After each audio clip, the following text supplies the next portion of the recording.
Hello, I'm Marcos Lima, and I'm the leader for the M1 marketing class. You probably saw me in the amphitheater, and I'm here to remind you of how to use Screencastomatic.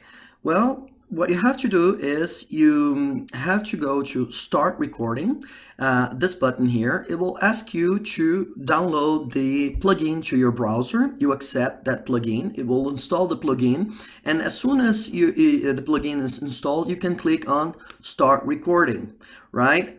Because I'm already starting recording, already have started. It says it's already open, and once you finish recording, you have to click on the pause button and then complete.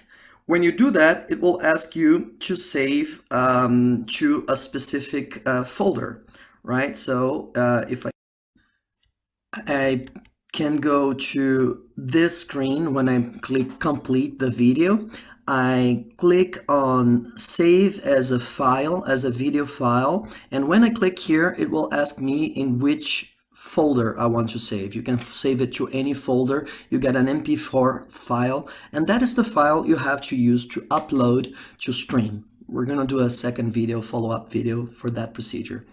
See you around.